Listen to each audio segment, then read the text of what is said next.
നമസ്കാരം. രാവിലെയിലേക്ക് എല്ലാ പ്രേക്ഷകർക്കും സ്വാഗതം. ഇന്ന് നല്ലൊരു ദിവസമായിരിക്കട്ടെ എല്ലാവർക്കും. അതുപോലെ തന്നെ നമുക്കിന്ന് ഒരുപാട് വാർത്തകൾ വരാനുണ്ട്.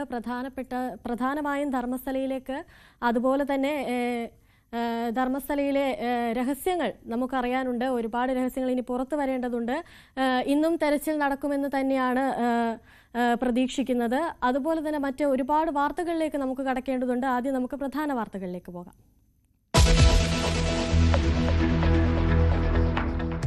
ഒരാഴ്ചത്തെ അവധിക്ക് ശേഷം ഡോക്ടർ ഹാരിസ് ചിറക്കൽ ഇന്ന് തിരികെ ജോലിയിൽ പ്രവേശിക്കും. ഉപകരണങ്ങൾ കാണാതായതിൽ DME റിപ്പോർട്ട് തിങ്കളാഴ്ച.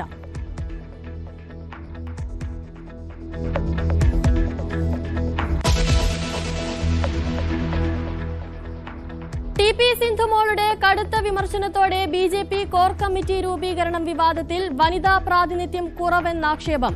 ജംബോ കമ്മിറ്റി പാർട്ടിയുടെ കെട്ടുറപ്പ് ദുർബലപ്പെടുത്തുമെന്നും ആശങ്ക.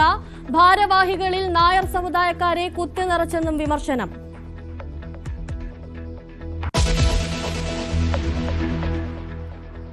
LDF-ൽ ചർച്ചയില്ലെന്ന് CPI തിരുവനന്തപുരം ജില്ലാ സമ്മേളനത്തിൽ വിമർശനം. ഫലപ്രദമായ ചർച്ചയോ കൂടിയാലോചനകളോ നടക്കുന്നില്ല. CPM-ഉം CPI-യും കഴിഞ്ഞാൽ മറ്റു പാർട്ടികൾ ദുർബലം. പ്രവർത്തന റിപ്പോർട്ടിന്മേൽ ഇന്ന് ചർച്ച. പുതിയ ജില്ലാ കൌൺസിലിനെയും സെക്രട്ടറിയെയും തെരഞ്ഞെടുക്കും.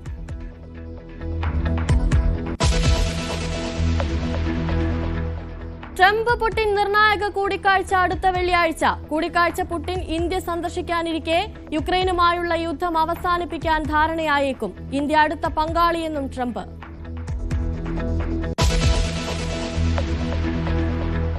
തെരഞ്ഞെടുപ്പ് കമ്മീഷനെതിരായ വിമർശനം കടുപ്പിച്ച് രാഹുൽ ഗാന്ധി. തെരഞ്ഞെടുപ്പ് കമ്മീഷന് പരാതി നൽകി കർണാടക കോൺഗ്രസ്. വെബ്സൈറ്റുകളിൽ നിന്ന് വോട്ടർ പട്ടിക മാറ്റിയെന്ന ആരോപണം തള്ളി കമ്മീഷൻ.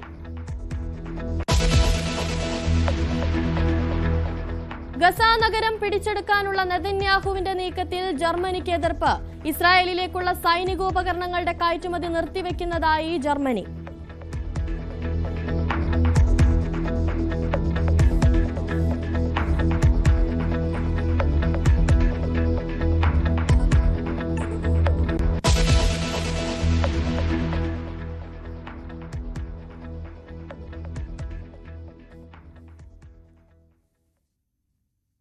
വാർത്തകളിലേക്ക് വരും മുൻപ് നമുക്കിന്ന് ട്രംപിന്റെ വ്യാപാര നയത്തെ പറ്റിയുള്ള പ്രധാന വാർത്തകളെ പറ്റി അറിയാനുണ്ട്. പിന്നെ നേരത്തെ പറഞ്ഞതുപോലെ തന്നെ ധർമ്മസ്ഥല, അതുപോലെ തന്നെ ചേർത്തല തിരോധാന കേസിലെ വിവരങ്ങളെ പറ്റി നമുക്ക് അറിയാനുണ്ട്. അത്തരത്തിൽ നിരവധി വാർത്തകൾ വരുന്ന ഒരു ദിവസം കൂടിയാണിന്ന്. ആദ്യമായി നമുക്ക് യുക്രൈൻ യുദ്ധത്തിന് ശാശ്വത പരിഹാരം കാണുന്നതിന്റെ ഭാഗമായി അമേരിക്കൻ പ്രസിഡന്റ് ഡൊണാൾഡ് ട്രംപും റഷ്യൻ പ്രസിഡന്റ് വ്ളാഡിമിർ പുടിനും അടുത്തയാഴ്ച കൂടിക്കാഴ്ച നടത്തുകയാണ്. ആഗസ്റ്റ് 15-ന് അലാസ്കയിലാണ് ഈ നിർണായക കൂടിക്കാഴ്ച നടക്കുക. വിവരങ്ങളുമായി സുവി വിശ്വനാഥൻ ചേരുന്നു. സുവി, നിർണായകമായൊരു കൂടിക്കാഴ്ച, ഇതിൽ എന്തെല്ലാം ചർച്ചയാകും എന്ന് കരുതണം? അനുശ്രീ, 2019 ശേഷം രണ്ട് രാഷ്ട്രത്തലവന്മാർ മുഖാമുഖം കാണുകയാണ്. അമേരിക്കയും റഷ്യയുടെയും രാഷ്ട്രത്തലവന്മാരാണ് മുഖാമുഖം കാണുന്നത്. അലാസ്കയിൽ ഓഗസ്റ്റ് 15-നാണ് കൂടിക്കാഴ്ച നിശ്ചയിച്ചിരിക്കുന്നത്. ഈ യുക്രൈൻ യുദ്ധത്തിന് ശാശ്വത പരിഹാരം കാണുന്നതിന് വേണ്ടിയിട്ടാണ് ഇരു നേതാക്കളും തമ്മിലുള്ള കൂടിക്കാഴ്ച എന്നാണ് മനസ്സിലാക്കാൻ സാധിക്കുന്നത്. അതിൽ യൂറോപ്യൻ യൂണിയനെ കൂടി ഉൾപ്പെടുത്തണം എന്ന് യുക്രൈനിന്റെ പ്രസിഡന്റ് വ്ളാഡിമിർ സെലൻസ്കി നേരത്തെ ആവശ്യപ്പെട്ടിരുന്നു. എന്നാൽ ഈ ആവശ്യം തള്ളിക്കൊണ്ടാണ് ഇപ്പോൾ ട്രംപ് ഇത്തരത്തിൽ ഒരു നീക്കത്തിലേക്ക് കടന്നിരിക്കുന്നത് എന്നാണ് മനസ്സിലാക്കാൻ സാധിക്കുന്നത്. ട്രൂത്ത് സോഷ്യലിലൂടെയാണ് ട്രംപ് ഇക്കാര്യം വിശദീകരിക്കുകയും ചെയ്തിരിക്കുന്നത്. ട്രംപും പുടിനും തമ്മിലുള്ള കൂടിക്കാഴ്ചയുടെ വിവരം പുറത്തുവിട്ടിരിക്കുന്നത് ട്രൂത്ത് സോഷ്യലിലൂടെയാണ്. ഈ വിവരത്തെ ക്രെംലിൻ സ്വാഗതം ചെയ്യുകയും ചെയ്തിട്ടുണ്ട്. ഏതായാലും 2019 ശേഷം രണ്ട് രാഷ്ട്രത്തലവന്മാർ തമ്മിൽ കാണുകയാണ്.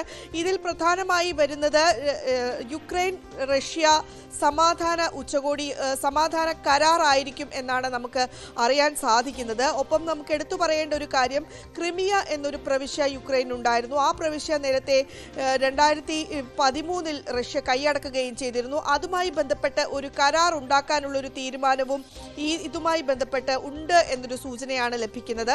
ഏതായാലും ട്രംപും പുടിനും കാണാൻ തീരുമാനിച്ചിരിക്കുന്നു. രണ്ട് വലിയ ശക്തികൾ തമ്മിൽ നേരിട്ട് ചർച്ച നടത്താൻ തീരുമാനിച്ചിരിക്കുന്നു എന്നതാണ് ഇവിടെ ഏറ്റവും എടുത്തു പറയേണ്ട ഒരു കാര്യം. എടുത്തു പറയേണ്ട മറ്റൊരു പ്രധാനപ്പെട്ട കാര്യം, അമേരിക്കയുമായി ചില അസ്വാരസ്യങ്ങൾ, വ്യാപാര കരാറുമായി ബന്ധപ്പെട്ട് ചില അസ്വാരസ്യങ്ങൾ ഇന്ത്യ തുടരുന്ന സാഹചര്യത്തിലാണ് റഷ്യയുമായി ഒരു ചർച്ചയ്ക്ക് ട്രംപ് തീരുമാനിച്ചിരിക്കുന്നത് എന്നാണ് നമുക്ക് ഇവിടെ എടുത്തു പറയേണ്ട ഒരു കാര്യം. റഷ്യയുമായുള്ള എണ്ണ വ്യാപാരം നിർത്തണം എന്നൊരു ആവശ്യമാണ് ഇന്ത്യക്ക് മുന്നിൽ ട്രംപ് വെച്ചിരുന്നത്. എന്നാൽ ആ ആവശ്യം നിരാകരിക്കുകയാണ് ഇന്ത്യ ചെയ്യുകയും ഒപ്പം റഷ്യയുമായി കൂടുതൽ ബന്ധം സ്ഥാപിക്കുകയുമാണ് ഇന്ത്യ ചെയ്തിരുന്നത്. പുടിൻ ഇന്ത്യ സന്ദർശിക്കാനിരിക്കെയാണ് ഇപ്പോൾ ട്രംപും പുടിനും തമ്മിലുള്ള കൂടിക്കാഴ്ച എന്നതും ഏറെ നിർണായകമാണ്. ഇവിടെ എടുത്തു പറയേണ്ട ഒരു കാര്യം, സെലൻസ്കിയുടെ വാദങ്ങളെ പൂർണ്ണമായി അമേരിക്ക നിരാകരിച്ചു എന്നതാണ്. യുക്രൈൻ വെടിനിർത്തലിന് സമ്മതിക്കാനുള്ള പുടിന്റെ സമരപരിധി കഴിഞ്ഞ ദിവസം അവസാനിച്ചിരുന്നു. ഒരു വെടിനിർത്തലിന് റഷ്യ തയ്യാറാകണം എന്ന് ട്രംപാണ് ആവശ്യപ്പെട്ടത്. ട്രംപ് അധികാരത്തിൽ എത്തിയതിനു ശേഷം റഷ്യയുമായി നേരിട്ടുള്ള ഫോൺ വിളികൾ ഉണ്ടായിരുന്നു. നിരവധി തവണ US പ്രതിനിധികൾ റഷ്യ സന്ദർശിക്കുകയും ചെയ്തിരുന്നു. അതിനുശേഷമാണ് ഇത്തരത്തിൽ ഒരു കൂടിക്കാഴ്ചയ്ക്കുള്ള കളം ഒരുങ്ങിയത് എന്നാണ് നമുക്ക് മനസ്സിലാക്കാൻ സാധിക്കുന്നത്. 2019 ശേഷമുള്ള ആദ്യ മുഖാമുഖ കൂടിക്കാഴ്ചയാണ് ഇത്.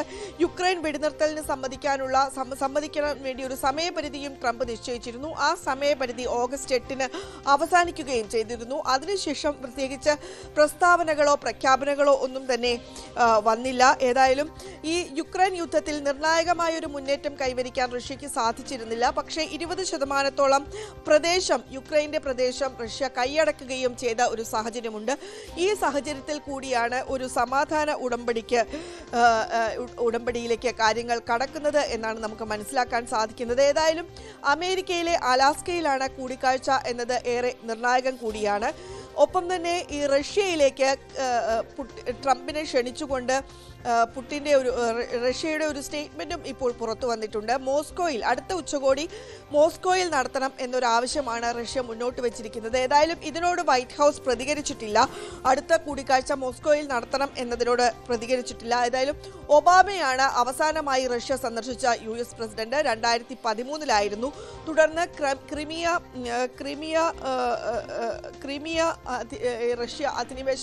ക്രിമിയയിലെ അധിനിവേശത്തെ തുടർന്ന് ഇരു രാജ്യങ്ങളും തമ്മിലുള്ള ബന്ധം വഷളാവുകയും ചെയ്തു. ഏതായാലും രണ്ട് രാഷ്ട്ര തലവന്മാർ, രണ്ട് ലോക ശക്തികൾ പരസ്പരം സംസാരിക്കാൻ തീരുമാനിച്ചിരിക്കുന്നു എന്നതാണ് ഏറ്റവും പ്രധാനമായി ഇവിടെ എടുത്തു പറയേണ്ടത്. അനുശ്രീ, സുവി, അതുപോലെ തന്നെ ഈ US ഇരട്ടത്തീരുവ ചുമത്തിയതുമായുള്ള പ്രതിസന്ധികളൊക്കെ നിലനിൽക്കുന്നതിനിടയിലാണ് ഈ ഇരുവരും കൂടിക്കാഴ്ചയ്ക്ക് ഒരുങ്ങുന്നത്. അത് എത്രത്തോളം അവരുടെ നയതന്ത്ര ബന്ധത്തെ സ്വാധീനിക്കാനുള്ള സാധ്യതയുണ്ടെന്ന് കരുതാം? അനുശ്രീ, ഇന്ത്യയെ സംബന്ധിച്ചിടത്തോളം അതാണ് ഏറ്റവും പ്രധാനപ്പെട്ട കാര്യം. ഇന്ത്യയുമായും ഉള്ള ട്രംപ് വ്യാപാര കരാറുമായി ബന്ധപ്പെട്ട് ഇറക്കുമതി തീരുവയിൽ സംബന്ധിച്ച് ചില അസ്വാരസ്യങ്ങൾ നിലനിൽക്കുന്നതിനിടയിലാണ് ഇപ്പോൾ പുടിനെ കാണാൻ ട്രംപ് സമ്മതം അറിയിച്ചിരിക്കുന്നത് എന്നതാണ് നമുക്ക് എടുത്തു പറയേണ്ട ഒരു കാര്യം. ട്രംപ് വ്യാപാര കരാറിൽ ഇന്ത്യയുടെ താൽപ്പര്യങ്ങൾ ബലികഴിക്കാൻ സാധിക്കില്ല എന്ന് മോദി കഴിഞ്ഞ ദിവസം വ്യക്തമാക്കുകയും ചെയ്തിരുന്നു. കർഷകരുടെ താൽപ്പര്യങ്ങൾ പൂർണ്ണമായും പരിഗണിക്കും എന്നായിരുന്നു മോദി പറഞ്ഞിരുന്നത്. ഒപ്പം തന്നെ റഷ്യയുമായുള്ള ബന്ധത്തിൽ യാതൊരു വിട്ടുവീഴ്ചയ്ക്കും തയ്യാറില്ല എന്നൊരു സന്ദേശവും അമേരിക്കയ്ക്ക് ഇന്ത്യ കൈമാറുകയും ചെയ്ത ഒരു സാഹചര്യമുണ്ട്. ഒപ്പം പുടിനുമായി ഇന്ത്യ കൂടിക്കാഴ്ച നടത്താൻ ഇരിക്കുകയാണ്. ആ കൂടിക്കാഴ്ച അടുത്ത് തന്നെ നടക്കുകയും ചെയ്യും. അതിനിടയിലാണ് ഇപ്പോൾ ട്രംപ് പുടിനുമായി കൂടിക്കാഴ്ച നടത്തുന്നത്. അതിന് ഏറെ ആശങ്കയോട് കൂടി തന്നെയാണ് രാജ്യം ഉറ്റുനോക്കുന്നത് എന്ന് വേണം നമുക്ക് നോക്കിക്കാണാൻ. ഇന്ത്യയും ഈ ചർച്ചയിൽ, ട്രംപും പുടിനും തമ്മിലുള്ള ചർച്ചയിൽ ഇന്ത്യയുമായുള്ള പ്രശ്നങ്ങളോ അല്ലെങ്കിൽ ഇന്ത്യയുമായുള്ള വ്യാപാര കരാറുകളോ ഒന്നും തന്നെ ചർച്ചയ്ക്ക് വരുന്നില്ല. പക്ഷേ ഇന്ത്യ ഇതിനെ ഗൗരവത്തോടു കൂടി തന്നെയാണ് നോക്കിക്കാണുന്നത്. അനുശ്രീ, ശരി. യുക്രൈൻ യുദ്ധത്തിന് ശാശ്വത പരിഹാരം കാണുന്നതിന്റെ ഭാഗമായി അമേരിക്കൻ പ്രസിഡന്റ് ഡൊണാൾഡ് ട്രംപും റഷ്യൻ പ്രസിഡന്റ് വ്ളാഡിമിർ പുടിനും അടുത്തയാഴ്ച കൂടിക്കാഴ്ച നടത്താൻ ഒരുങ്ങുകയാണ്. ആഗസ്റ്റ് 15-നായിരിക്കും ഈ കൂടിക്കാഴ്ച. അലാസ്കയിലായിരിക്കും കൂടിക്കാഴ്ച നടത്തുക. സുവി വിശ്വനാഥനാണ് വിവരങ്ങൾ നൽകിയത്.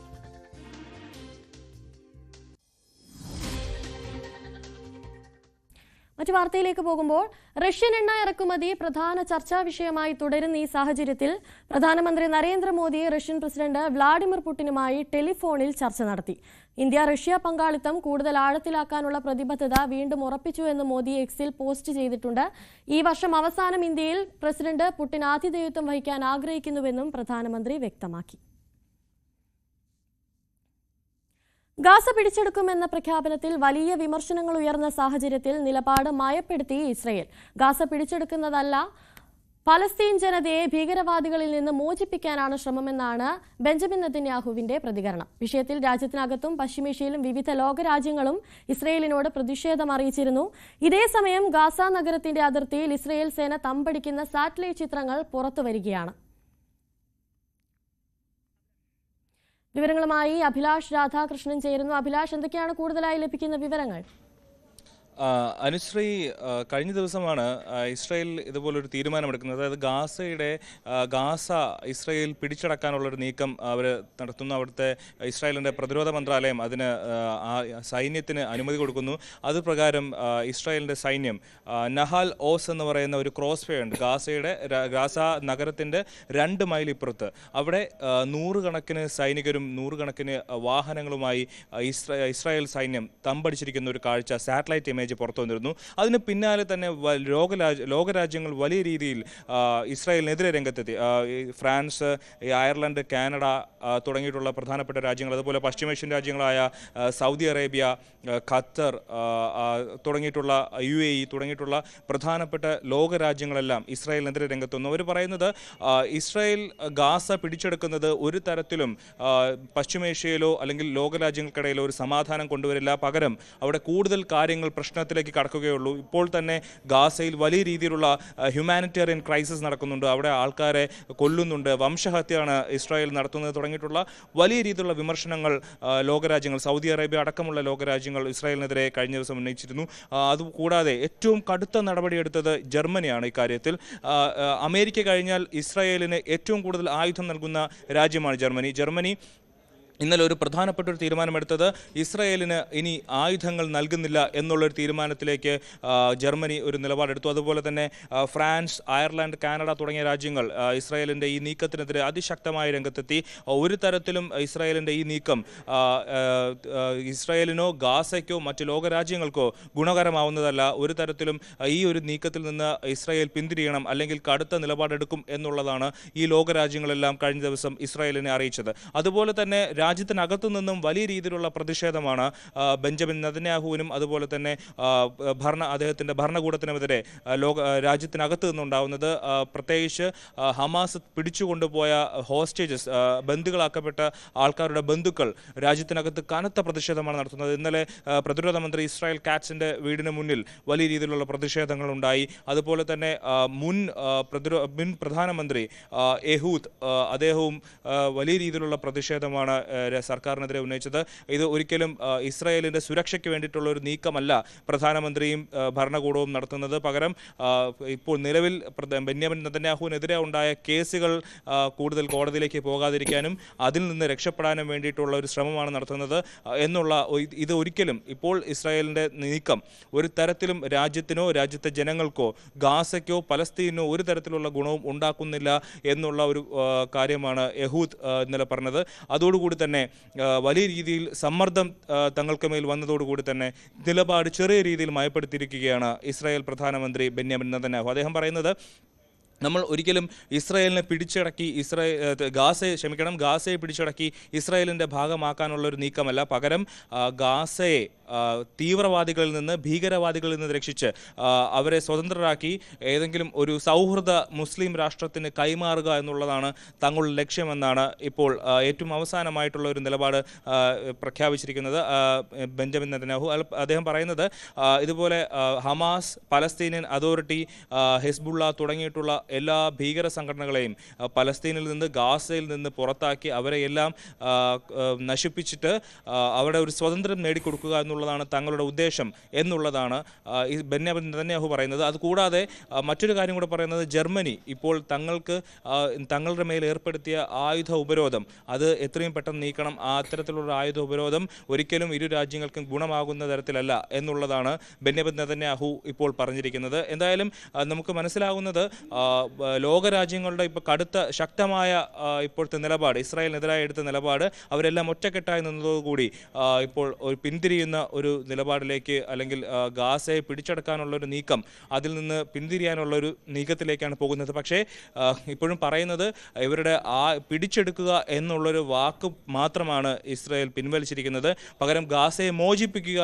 എന്നുള്ളൊരു വാക്ക് അവിടെ കൂട്ടിച്ചേർക്കുകയാണ് ഉണ്ടായത്. പക്ഷേ ഈ രണ്ട് വാക്കുകളായാലും എടുക്കുന്ന നിലപാടൊന്നും തന്നെ ആയിരിക്കും. സൈന്യം ഗാസയിലേക്ക് അതിക്രമിച്ചു കയറി തങ്ങൾക്ക് തോന്നുന്നവരെല്ലാം വെടിവെച്ച് കൊല്ലുന്ന ഒരു നിലപാടിലേക്ക് തന്നെയാണ് ഈ രണ്ട് വാക്കുകളായാലും ഇസ്രായേൽ എടുക്കുക. മാത്രമല്ല, രാജ്യത്തിനകത്ത് മറ്റൊരു റിസർവിസ്റ്റ് ഓർഗനൈസേഷൻ എന്നൊരു സംഘടന രാജ്യത്തുണ്ട്. അവർ ഇസ്രായേൽ പട്ടാളത്തിനോട് ആഹ്വാനം ചെയ്തിരിക്കുന്നത്, നിങ്ങൾക്ക് ഒരുപക്ഷെ വ്യക്തിപരമായി രാജ്യത്തിൻ്റെ നിങ്ങളുടെ മിലിറ്ററി ഹെഡിനോട്, തലവനോട് ഇത്തരം ഈ ഒരു നീക്കത്തിലേക്ക് പോകരുതെന്ന് പറയാൻ കഴിയില്ലായിരിക്കും. പക്ഷേ നിങ്ങൾ ഒരുമിച്ച് നിന്ന് നമ്മൾ ഗാസയ്ക്കെതിരെ ആയുധമെടുക്കില്ല എന്നൊരു തീരുമാനമെടുത്താൽ അവർക്ക് പിന്തിരിയേണ്ടി വരും എന്നുള്ളൊരു നിലപാടാണ് റിസർവിസ്റ്റ് ഓർഗനൈസേഷൻ ഇസ്രായേൽ ആർമിയിലെ വ്യക്തികളോട് അല്ലെങ്കിൽ പട്ടാളക്കാരോട് പറഞ്ഞിരിക്കുന്നത്. അത്തരത്തിൽ പല സൈനികരും അല്ലെങ്കിൽ ഒരു വലിയ കൂട്ടം സൈനികർ ഇത്തരത്തിൽ തങ്ങൾക്ക് ആയുധമെടുക്കാൻ താല്പര്യമില്ല എന്നുള്ളൊരു നിലപാട് ആർമി നേതാക്കളോട് അറിയിച്ചു എന്നുള്ളതാണ് നമുക്ക് ലഭിക്കുന്ന വിവരം. എന്തായാലും ഇസ്രായേലിൽ നിന്ന് വലിയ നീക്കങ്ങളാണ് ഗാസയ്ക്കെതിരെ നടക്കുന്നത്. അതേസമയം തന്നെ ലോകരാജ്യങ്ങളും ഇസ്രായേലിനകത്തു നിന്നും ഇസ്രായേലിൻ്റെ ഈ നീക്കത്തിനെതിരെ വലിയ രീതിയിലുള്ള പ്രതിഷേധങ്ങളും ഉയരുന്നുണ്ട്. അനുശ്രീ. അഭിലാഷ്, അതുപോലെ ഗാസ നഗരത്തിന്റെ അതിർത്തിയിൽ ഇസ്രായേൽ സേന തമ്പടിക്കുന്ന സാറ്റലൈറ്റ് ചിത്രങ്ങളാണ് പുറത്തു വന്നിരിക്കുന്നത്. ഈ ചിത്രങ്ങൾ പുറത്തു വരുന്ന ഈ ഒരു ഘട്ടത്തിൽ ഇസ്രായേലിന്റെ ഈ നയം, ഇസ്രായേലിന്റെ ഈ മാറ്റം എത്രത്തോളം സ്വാഗതാർഹമാണെന്ന് കരുതണം? ഇപ്പം പറഞ്ഞതുപോലെ തന്നെ നഹാൽ ഓസ് എന്ന് പറയുന്ന ഒരു ക്രോസ് വേ ഉണ്ട്. അതായത് ഗാസ നഗരത്തിൻ്റെ 2 കിലോമീറ്റർ 2 മൈൽ ഇപ്പുറത്തായിട്ട് ഉള്ള ഒരു സ്ഥലമാണ് ഈ നഹാൽ ഓസ് ക്രോസ് വേ എന്ന് പറയുന്നത്. ഇവിടെ 100 കണക്കിന് സൈനികരും 100ഓളം മിലിറ്ററി വാഹനങ്ങളുമാണ് ഇവിടെ ഇവരിപ്പോൾ തമ്പടിച്ചിരിക്കുന്നത്. അടുത്ത 5 മാസത്തിനുള്ളിൽ ഗാസ നഗരത്തെ പിടിച്ചെടുക്കണമെന്നാണ് ഇന്നലെ, വെള്ളിയാഴ്ച ഇസ്രായേൽ പ്രതിരോധ മന്ത്രാലയത്തിൻ്റെ ഉത്തരവ് വന്നിരിക്കുന്നത്. അതിന് ആ നീക്കത്തിൽ ബെന്യാമിൻ നെതന്യാഹു ഒപ്പിടുകയും ചെയ്തു. അതോടെ അങ്ങനെയാണ് ഈ പ്രദേശത്തേക്ക് ഇസ്രായേൽ സൈന്യം തമ്പടിക്കാൻ തുടങ്ങിയത്. അപ്പോൾ എന്നാൽ ലോകരാജ്യങ്ങളുടെ പ്രതിഷേധം വന്നതോടുകൂടി പിടിച്ചെടുക്കാനല്ല, നമ്മൾ ഗാസയ്ക്ക് ഒരു മോചനം നൽകാനാണ് ശ്രമം എന്നുള്ള രീതിയിലേക്ക് വാക്കുമാറ്റിയെങ്കിലും ഇവർ സൈനിക നടപടിയുമായി മുന്നോട്ട് പോകും എന്ന് തന്നെയാണ് മനസ്സിലാക്കേണ്ടത്. ഒരു തരത്തിലും ഒരു ആശ്വാസം ഉണ്ടാകുന്ന ഒരു വാക്കല്ല നെതന്യാഹുവിൻ്റെ ഭാഗത്തുനിന്നുണ്ടായത്. ഗാസയെ മോചിപ്പിക്കുക എന്ന് പറഞ്ഞാൽ അതായത് ഹമാസിൽ നിന്ന് ഗാസയെ മോചിപ്പിക്കുക എന്നുള്ളതാണ് ഇപ്പോൾ നെതന്യാഹു പറഞ്ഞിരിക്കുന്ന നിലപാട്. ഇതേ നിലപാട് തന്നെയാണ് കഴിഞ്ഞ 2 വർഷമായി ഇസ്രായേൽ മുന്നോട്ട് കൊണ്ടുപോകുന്നു എന്നുള്ളതാണ്. അതായത് ഹമാസിനെ നശിപ്പിക്കുക എന്നുള്ളതാണ് തങ്ങളുടെ ഏറ്റവും വലിയ ലക്ഷ്യമെന്ന് പറഞ്ഞിട്ട് കഴിഞ്ഞ 2 വർഷമായി ഇസ്രായേൽ ഗാസയിലേക്ക് നടത്തുന്ന നരഹത്യ, ഏതാണ്ട് ഒരു 60,000-70,000 ആളുകൾ നിലവിൽ കൊല്ലപ്പെട്ട് കഴിഞ്ഞു. ഭക്ഷണത്തിന് വേണ്ടി ക്യൂ നിൽക്കുന്ന ആൾക്കാരാണ് ഇപ്പോൾ ബോംബിങ്ങിലൂടെ കൊല്ലപ്പെടുന്നത്. ദിനേന ഇന്നലെയും മെനഞ്ഞാന്നുമായിട്ട് 200-300 ആൾക്കാരാണ് ഇസ്രായേലിൻ്റെ ആക്രമണത്തിൽ കൊല്ലപ്പെട്ടു വരുന്നത്. ഇവരാരും ഹമാസ് അല്ല, ഇവരെല്ലാം ഗാസയിലെ സാധാരണ ജനങ്ങളാണ്. ഇവർ ഒരു നേരത്തെ ഭക്ഷണത്തിന് വേണ്ടിയിട്ട് യുഎനും മറ്റ് രാജ്യങ്ങളും നൽകുന്ന ഭക്ഷണത്തിന് വേണ്ടിയിട്ട് ആകാശത്തേക്ക് നോക്കി നിൽക്കുന്ന ആൾക്കാരുടെ ദേഹത്തേക്ക് മിസൈൽ അയക്കുന്ന ഒരു നീക്കമാണ് ഇസ്രായേലിൻ്റെ ഭാഗത്ത് നിന്ന് ഇതുവരെ ഉണ്ടായിട്ടുള്ളത്. ആ നീക്കം തന്നെയാണ് ഇവർ തുടർന്നു പോകുന്നത്. അതുകൊണ്ട് തന്നെ ഇപ്പോൾ അവരെ ഗാസയെ മോചിപ്പിക്കാൻ, ഭീകരവാദികളിൽ നിന്ന് മോചിപ്പിക്കാൻ എന്നുള്ളൊരു നിലപാട് ഒരിക്കലും ഒരു സ്വാഗതാർഹമായ നിലപാടല്ല. ഇപ്പോൾ ഗാസയെ പിടിച്ചെടുക്കാനുള്ളൊരു നീക്കം എന്ന് പറയുന്നത് അതിശക്തമായി ലോകരാജ്യങ്ങൾ പ്രതിഷേധിക്കുന്നത് കൊണ്ട് നിലവിൽ ഇത്തരത്തിൽ മോചനം എന്നുള്ളൊരു വാക്കിലേക്ക് അത് ഒതുക്കി എന്നുള്ളതല്ലാതെ ഇസ്രായേലിൻ്റെ നിലപാടിൽ വലിയ മാറ്റമുണ്ടെന്ന് കരുതാനാവില്ല. അനുശ്രീ. ശരി, ഇനി മറ്റൊരു വാർത്തയിലേക്ക് പോകുമ്പോൾ രാഹുൽ ഗാന്ധിയുടെ ചില പ്രഖ്യാപനങ്ങൾ അതിപ്പോൾ രാഷ്ട്രീയ ലോകത്തെ തന്നെ പിടിച്ചു കുലുക്കിയിരിക്കുകയാണ്. അതിലേക്ക് കടക്കാം. വിടാതെ രാഹുൽ.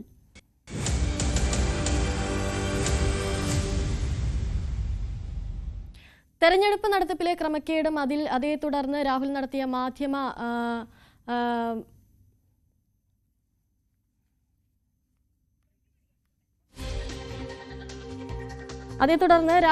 വാർത്താ സമ്മേളനവും ഒക്കെ ഇപ്പോൾ വലിയ തരത്തിലുള്ള ചർച്ചയായിരിക്കുകയാണ്. അതിലേക്ക് കടക്കാം. രാഹുൽ ഗാന്ധിയും തെരഞ്ഞെടുപ്പ് കമ്മീഷനും തമ്മിലുള്ള ഏറ്റുമുട്ടൽ രൂക്ഷമാവുകയാണ്. വോട്ടുകൊള്ളയിൽ തെരഞ്ഞെടുപ്പ് കമ്മീഷന് കർണാടക കോൺഗ്രസ് പരാതി നൽകിയിരിക്കുകയാണ്. എല്ലാ മണ്ഡലങ്ങളിലും പരിശോധന വേണമെന്നാണ് ആവശ്യം. പരാതിയിൽ സംസ്ഥാന തെരഞ്ഞെടുപ്പ് കമ്മീഷൻ പരിശോധന ആരംഭിച്ചു. വിവരങ്ങളുമായി MG മിഥുൻ ചേരുകയാണ്. MG മിഥുൻ, രാഹുൽ ഇത്തരമൊരു ആരോപണം ഉന്നയിക്കുമ്പോഴും അനൌദ്യോഗികമായി തെരഞ്ഞെടുപ്പ് കമ്മീഷന്റെ ഭാഗത്തു നിന്നും വരുന്ന ചില കാര്യങ്ങൾ എന്ന് പറയുന്നത് വിശകലനത്തിൽ വിശ്വസിക്കുകയും ആരോപണങ്ങൾ ശരിയാണെന്ന് തോന്നുകയും ചെയ്താൽ ചട്ടപ്രകാരം സത്യപ്രസ്താവനയോടെ രാഹുലിന് തെളിവ് നൽകാമല്ലോ എന്ന രീതിയിലുള്ള വിമർശനമാണ് തെരഞ്ഞെടുപ്പ് കമ്മീഷൻ ഉന്നയിക്കുന്നത്. എന്തൊക്കെയാണ് വിവരങ്ങൾ ലഭിക്കുന്നത്?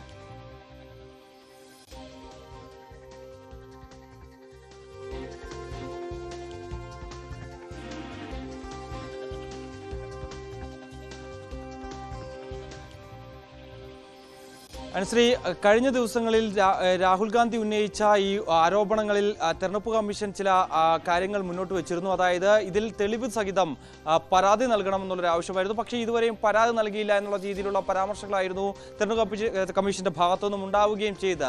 അതിൽ നിന്നാണ് ഇന്നലെ രാത്രിയോടുകൂടി കർണാടകയിലെ കോൺഗ്രസ് ഇത്തരത്തിൽ പരാതിയുമായി രംഗത്ത് വരുന്നത്. തെരഞ്ഞെടുപ്പ് കമ്മീഷന് രേഖാമൂലം പരാതി നൽകി. അതായത് കർണാടകയിലെ എല്ലാ ലോക്സഭാ മണ്ഡലത്തിലും ഇതുമായി ബന്ധപ്പെട്ടുള്ള പരിശോധനകൾ നടക്കണം. അവിടെ കോൺഗ്രസ് വിജയിച്ചു കയറിയ മണ്ഡലങ്ങളുണ്ട്. അവിടെയൊക്കെ എന്തുകൊണ്ട് ഈ പരാതിപ്പെടുന്നില്ല എന്നടക്കമുള്ള വിമർശനങ്ങൾ ബിജെപിയുടെ ഭാഗത്തുനിന്ന് ഉയരുന്നതിനിടയിലായിരുന്നു എല്ലാ മണ്ഡലങ്ങളിലും ഇതേ രീതിയിലുള്ള പരിശോധന കൃത്യമാകണം. ഒപ്പം തന്നെ മഹാദേവപുര നിയമസഭാ മണ്ഡലത്തിൽ ഉണ്ടായിട്ടുള്ള ആ ക്രമക്കേട് അത് എങ്ങനെയാണ് ഒരു വോട്ടർ പലയിടങ്ങളിലും വോട്ട് ചെയ്തതുമായി ബന്ധപ്പെട്ടുള്ള രേഖകൾ, ഒപ്പം തന്നെ മേൽവിലാസങ്ങളില്ലാത്ത വോട്ട് ചെയ്ത ആളുകളുടെ പേരുകൾ, അതടക്കമുള്ള രാഹുൽ ഗാന്ധി പുറത്തുവിട്ടിട്ടുള്ള നിർണായക രേഖകൾ, അത്തരത്തിലുള്ള ഗുരുതരമായ ആരോപണങ്ങൾ ഉന്നയിച്ചുകൊണ്ട് നൽകിയ കാര്യങ്ങളെല്ലാം ഉൾപ്പെടുത്തിക്കൊണ്ട് തന്നെയായിരുന്നു ഈ രേഖകൾ തെരഞ്ഞെടുപ്പ് കമ്മീഷന് സംസ്ഥാന തെരഞ്ഞെടുപ്പ് കമ്മീഷന് സമർപ്പിക്കുകയും ചെയ്തിരിക്കുന്നത്. അതിലൊരു പരിശോധന വേണമെന്നുള്ള ആവശ്യമാണ് അറിയിച്ചിരിക്കുന്നത്.